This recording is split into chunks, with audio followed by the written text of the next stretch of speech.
الحمد لله نحمده ونستعينه ونستغفره ونؤمن به ونتوكل عليه ونعوذ بالله من شرور أنفسنا ومن سيئات أعمالنا من يهده الله فلا مضل له ومن يضلله فلا هادي له ونشهد أن لا إله إلا الله وحده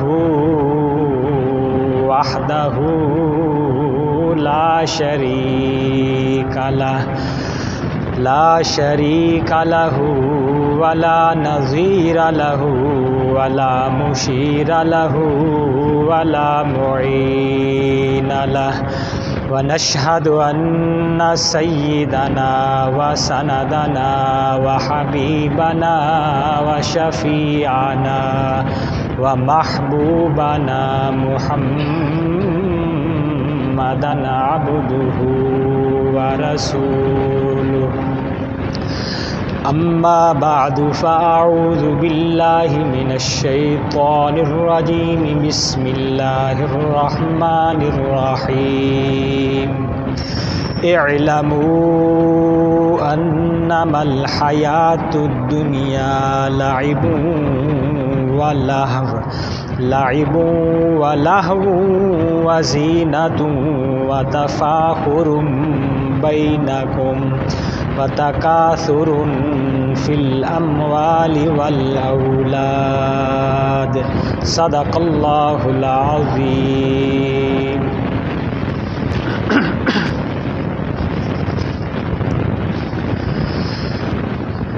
حمد و صلات کے بعد محترم سامعین، بزرگوں، بھائیوں،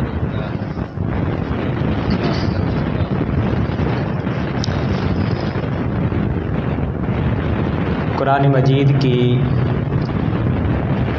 آیات میں سے ایک آیات کا حصہ آپ کے سامنے تلاوت کیا ہے.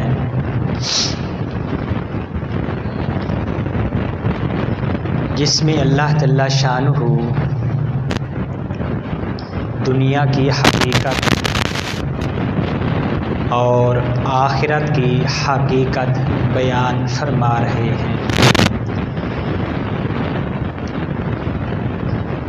اور اسی آیات کے تحت آج نہیں تو انشاءاللہ اگلے جمعہ ایک حدیث بھی میں آپ کے سامنے بیان کروں گا کہ وہ کون سے آدمی ہیں خوش نصیب کہ جن کو قیامت والے دن اللہ جل شانہ کے عرش کا سایہ نصیب ہوگا.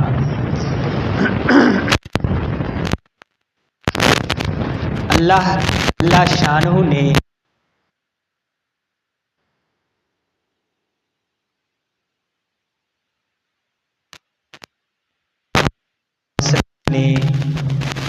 احادیث عدد مقامات پر قیامت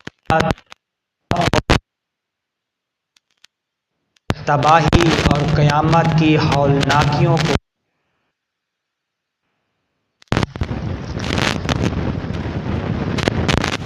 تاکہ ہم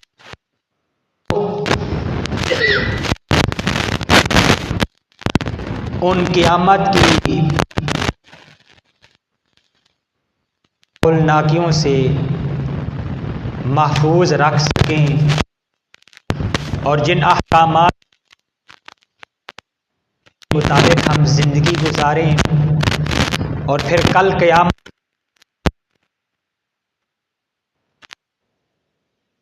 ہو جائیں. روایت میں آتا ہے حضرت اسرافیل علیہ السلام اللہ کے حکم سے مرتبہ سور پھونک، جیسے ہی وہ سور پھونکیں گے تو پوری دنیا میں تباہی پھیل جائے گی، آسمان گر جائے گا، ستارے ٹوٹ جائیں گے، چاند اور سورج بے نور ہو جائیں گے، اور پہاڑ روئی کے گالوں کی طرح اڑنا شروع کر دیں گے، جیسا کہ مختلف جگہوں پر اللہ جل ہے، اور ہر ایک پر موت طاری ہو جائے گی۔ پھر ایک طویل عرصے کے بعد دوبارہ انسان دوبارہ اللہ جل شانہ اسرافیل علیہ السلام کو حکم دیں گے کہ سور پھونکا جائے۔ وہ دوسری مرتبہ سور پھونکیں گے تو ایک نئی زمین پیدا ہو جائے گی، اور انسان بھی دوبارہ زندہ ہو جائیں گے، اور وہ نئی زمین جو ہوگی نہ اس پر مکان ہوگا، نہ اس پر درخت ہوں گے، اور نہ ہی اس پر پہاڑ ہوں گے، مطلب سایہ کی کوئی چیز بھی اس نئی زمین پر نہیں ہوگی جب اسرافیل علیہ السلام دوسری مرتبہ سور پھونکیں گے۔ آج کل جو سورج ہم سے جس مسافت پر ہے، اس کی وہ مسافت جو بیان کی گئی ہے تقریباً 9,19,56,200 میل کی مسافت پر سورج ہم سے دور ہے، لیکن اس وقت دوبارہ دوسری مرتبہ سور پھونکنے کے بعد سورج اتنا زیادہ قریب ہو جائے گا کہ ہر آدمی پسینے میں ڈوبا ہوا ہوگا، لیکن ہر ایک کو پسینہ اس کے اعمال کے مطابق ہوگا۔ جیسے ہمارے اعمال اچھے ہوں گے اس کے مطابق پسینہ کم ہوگا، اگر ہمارے اعمال اعلیٰ عمدہ ہوں گے تو پھر پسینہ پنڈلیوں تک، اور بعضوں کا گھٹنوں تک، اور بعضوں کا گریبان تک، اور بعضوں کا یہ گردن تک پسینے میں شرابور ہوں گے، اور نفسا نفسی کا عالم ہوگا۔ ہر ایک کی یہ خواہش ہوگی کہ اللہ جل شانہ ہمارا جلدی جلدی حساب لے، تاکہ یہ ہولناکیاں جو ہیں، یہ پریشانی کا ایک وہ سما جو بندھا ہوا ہے، یہ ختم ہو جائے۔ حالانکہ حساب بھی اللہ کے سامنے کھڑے ہونا وہ کوئی آسان کام نہیں ہے، لیکن وہ اس وقت جو پریشانیاں ہوں گی، تکلیف جو ہوگی انتظار کی، یہ انتظار کی جو تکلیف ہوگی، اس کو دیکھتے ہوئے ہر ایک یہ خواہش کریں گے کہ ابھی سے اللہ جل شانہ ہمارا حساب کتاب لے، ہمارا امتحان لے، چاہے اس کے بعد ہمارے ساتھ جو بھی ہو، جنت میں جائیں جہنم میں جائیں، وہ بعد کا معاملہ ہے، لیکن یہ جو سختی تکلیف جو ہے انتظار کی، یہ بہت زیادہ سختی ہے، بہت زیادہ تکلیف ہے۔ اللہ ہماری حفاظت فرمائے۔ لیکن اس وقت جو خوش نصیب لوگ ہوں گے، میری طرف ذرا توجہ رکھنا، ایسے خوش نصیب لوگ بھی ہوں گے جن کو اللہ کے عرش کا سایہ نصیب ہوگا۔ اس لیے ہمیں اعمال صالحہ اختیار کرنے چاہیے، اللہ کی نافرمانی سے اپنے آپ کو محفوظ رکھنا چاہیے، گناہوں سے محفوظ رکھنا چاہیے۔ ہم وہ اعمال کریں کہ کل قیامت والے دن ہمیں عرش کا سایہ نصیب ہو جائے۔ افراتفری کا عالم ہوگا. یوم یفر المرء من اخیہ و امہ و ابیہ و صاحبتہ و بنیہ. قرآن مجید کی آیت میں آپ کے سامنے پڑھ رہا ہوں. اللہ فرما رہے کہ وہ دن کیسا ہوگا؟ وہ ایسا دن ہوگا کہ ہر آدمی اپنے بھائی سے بھاگے گا، اپنی بیوی سے بھاگے گا، اپنی اولاد سے بھاگے گا، اپنی ماں سے بھاگ جائے گا. ہر ایک کو اپنی جان کی پڑی ہوئی ہوگی. لوگ جو ہوں گے وہ حضرت آدم علیہ السلام کے پاس جائیں گے کہ آپ اللہ سے عرض کریں، اللہ حساب لینا شروع کر دے. آدم علیہ السلام معذرت کریں گے، انکار کر دیں گے سفارش کرنے سے. موسیٰ علیہ السلام کے پاس جائیں گے، وہ بھی انکار کر دیں گے سفارش کرنے سے. حضرت نوح علیہ السلام کے پاس، حضرت موسیٰ علیہ السلام کے پاس جائیں گے، حضرت داؤد علیہ السلام کے پاس جائیں گے، سب انکار کر دیں گے. حضرت عیسیٰ علیہ السلام کے پاس جائیں گے، وہ بھی انکار کر دیں گے کہ ہم سفارش نہیں کر سکتے اللہ کے حضور. ہاں، ایک نبی آخر الزمان حضرت محمد مصطفیٰ صلی اللہ علیہ وآلہ وسلم، وہ ایسا مقام اور مرتبہ رکھتے ہیں. اللہ نے ان کو ایسا مقام دیا ہے، ایسا مرتبہ عطا فرمایا ہے کہ وہ سفارش کر سکتے ہیں. اس لیے ان کے پاس جاؤ، اور سارے پھر ان کے پاس جائیں گے، پیارے حبیب حضرت محمد مصطفیٰ صلی اللہ علیہ وسلم کے پاس. اللہ کا شکر ادا کریں، ایسا عظیم اللہ نے ہمیں نبی عطا فرمایا اور عظیم امت میں پیدا فرمایا. نبی کریم صلی اللہ علیہ وسلم اللہ کی بارگاہ میں جائیں گے، سجدے میں چلے جائیں گے، لمبا سجدہ کریں گے، اللہ کی حمد کریں گے، اللہ کی تعریف کریں گے، اللہ کی مدح کریں گے.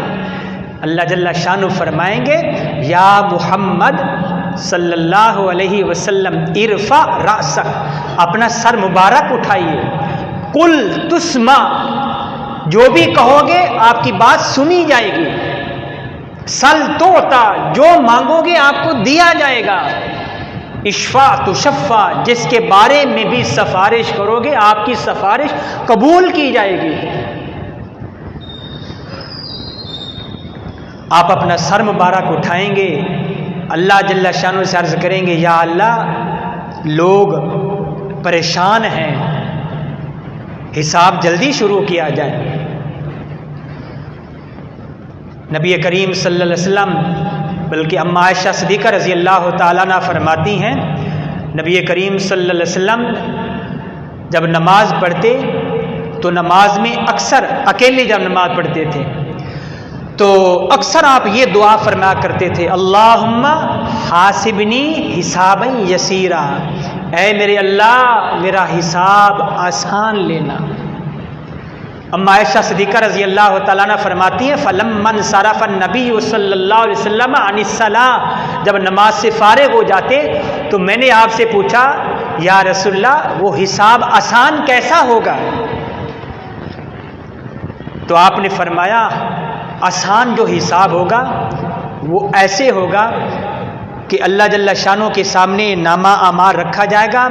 اللہ تعالیٰ ایک دو پیج ورقے الٹیں گے اور فرمائیں گے جاؤ اس کو بھیجو جنت میں. جیسے عام رسمن ہوتا ہے جب کسی کو کسی سے محبت ہوتی ہے کہ یار یہ اپنا بندہ ہے، بس ایسے وہ ایک کاروائی کرنی ہوتی ہے.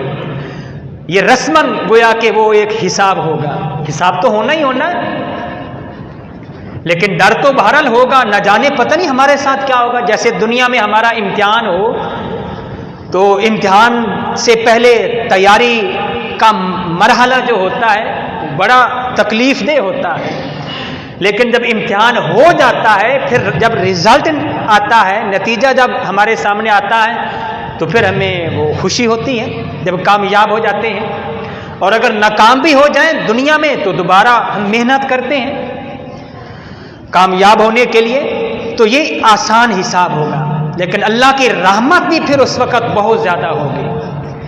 حدیث شریف میں آتا ہے اللہ جل شانہ کی جو رحمت جو ہوگی اس کے 100 حصے ہیں.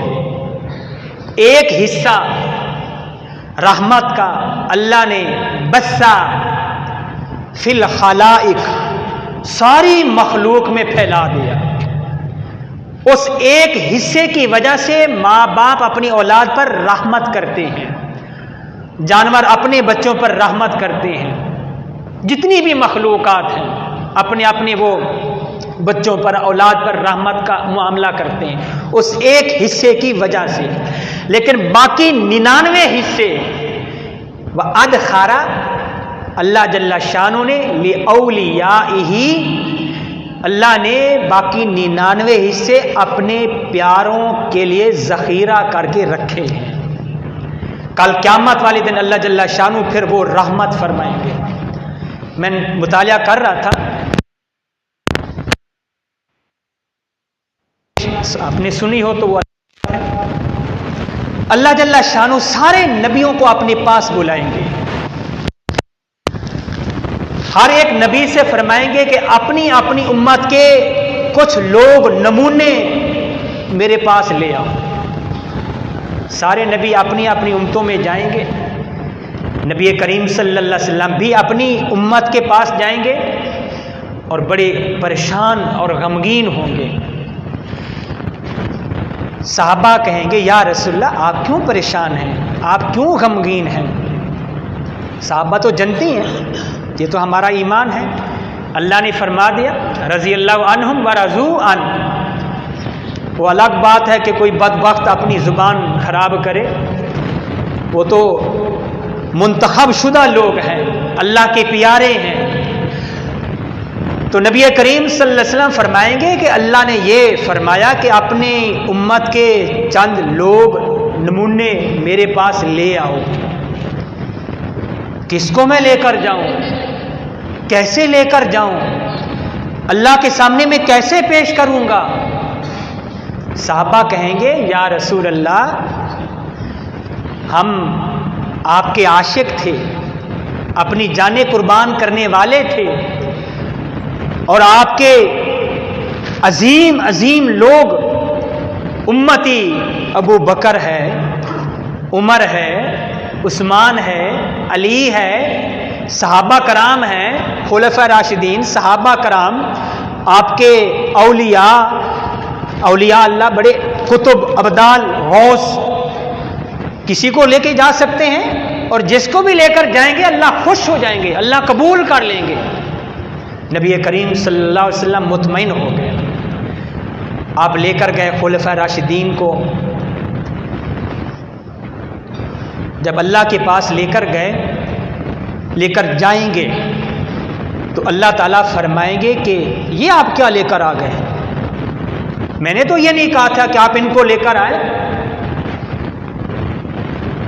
اب نبی کریم صلی اللہ علیہ وسلم جب یہ سنیں گے کہ اللہ یوں فرما رہے کہ میں نے یہ تو نہیں کہا تھا کہ آپ ان کو لے کر آئیں، آپ پریشان ہو کر سجدے میں چلے جائیں گے، آہوزاری کریں گے، اللہ کے سامنے روئیں گے اور عرض کریں گے یا اللہ اگر میں گناہ گاروں کو لے کر آؤں تو باقی لوگ بھی موجود ہیں، وہ میرے ان گناہ گاروں کو دیکھ کر یہ کہیں گے کہ یہ نبی آخر الزمان کے امتی ہیں، تو اس میں میری رسوائی ہوگی. یا رسول اللہ، یا اللہ مہربانی فرمائیں، میری رسوائی کا معاملہ ہے، قربان جائیں. اللہ تعالیٰ فرمائیں گے اے میرے حبیب آج کا دن جو ہے وہ میری غفاریت کے اظہار کا دن ہے،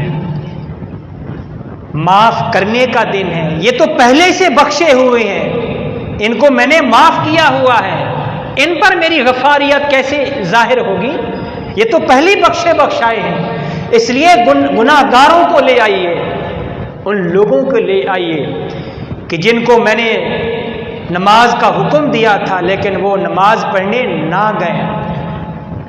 یہ تو وہ لوگ ہیں کہ جن پر 5 نمازیں فرض تھیں، ان 5 فرض نمازوں کے ساتھ ساتھ تہجد بھی پڑھتے تھے، نوافل بھی پڑھتے تھے، اشراق، چاشت، اوابین پڑھنے والے ہیں، وہ لوگ لے آئیے کہ جو کبھی بھی مسجد میں نہیں جاتے تھے۔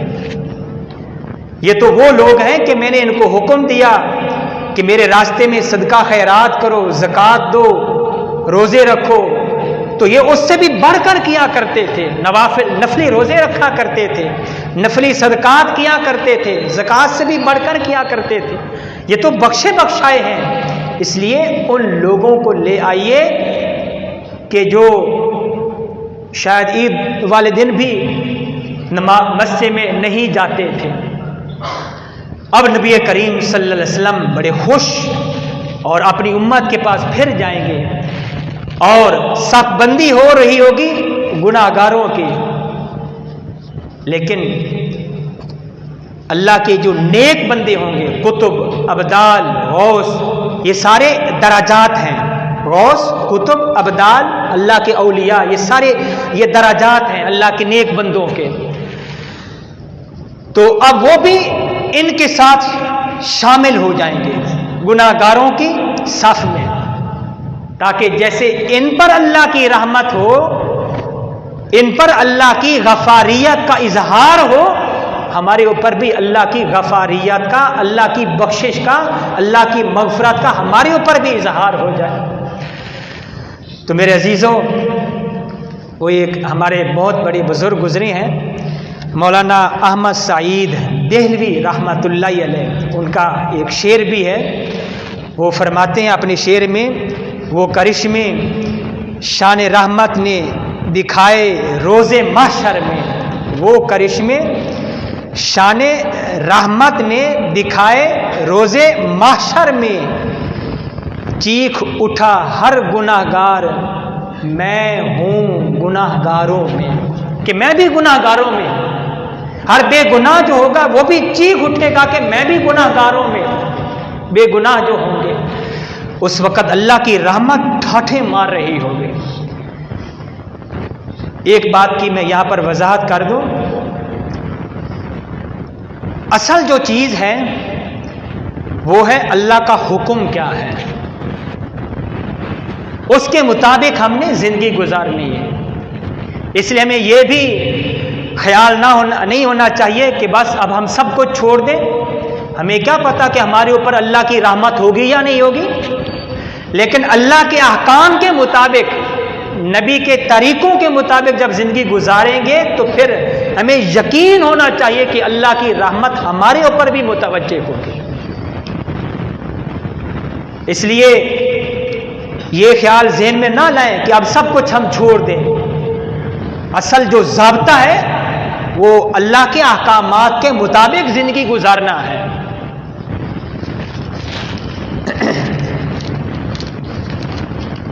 ہاں، اللہ کے احکام کے مطابق زندگی گزارنے کے بعد بخاری شریف میں حدیث آتی ہے، اللہ کا فرمان ہے، انا عند ظن بی عبدی، کہ لوگ میرے بارے میں جیسا گمان رکھیں گے میں ایسے ہی کروں گا۔ تو ہم اللہ کے بارے میں صحیح گمان رکھیں کہ اللہ ہمیں بخش دیں گے، لیکن اس سے پہلے اللہ کا حکم کیا ہے؟ نماز، 5 نمازیں ہیں، سال کے بعد 1 مہینے کے روزے ہیں، جس پر زکوٰۃ فرض وہ زکوٰۃ ادا کرے۔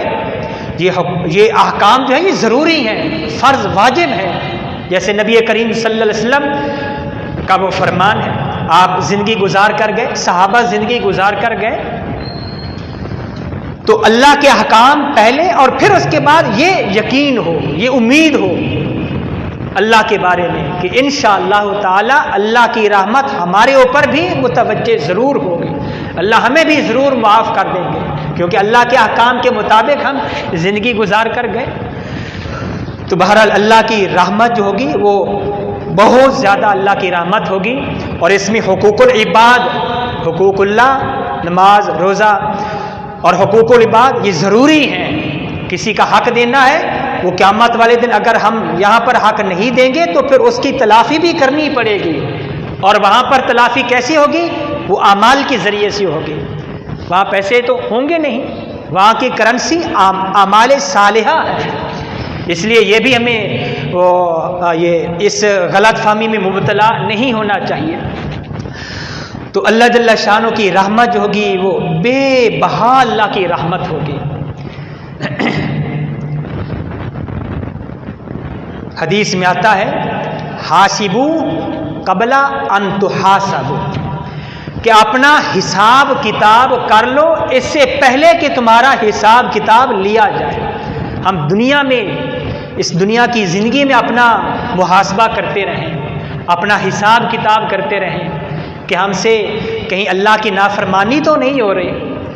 حقوق العباد جو ہیں، بندوں کے جو حقوق ہیں، وہ ان کی تلافی، ان کی حق تلفی تو نہیں ہو رہی ہے. اس لیے یہ بھی ضروری ہے. جب ہم اپنا حساب کتاب دنیا میں کرتے رہیں گے تو پھر قیامت والے دن، یہ حدیث کے الفاظ کا میں ترجمہ کر رہا ہوں، قیامت والے دن جو ہمارا جو حساب ہوگا، الفاظ آتے ہیں حدیث میں یخف الحساب، کہ اس وقت پھر ہمارا حساب کتاب بھی آسان ہو جائے گا، ہلکا پھلکا ہوگا. اور وہ کیسے ہوگا وہ میں نے پہلے آپ کے سامنے بیان کر دیا. جیسے رسماً پیشی ہوتی ہے کہ اللہ جل شانہ نامہ اعمال میں ایسے 2-3 ورق یوں الٹیں گے اور فرمائیں گے جی اس کو جنت میں بھیج دو. تو اس لیے ہمیں آخرت کی تیاری کرنی چاہیے، اور یہ ہمیں ذہن میں رکھنا چاہیے کہ کل ہمارا بھی حساب کتاب ہونا ہے.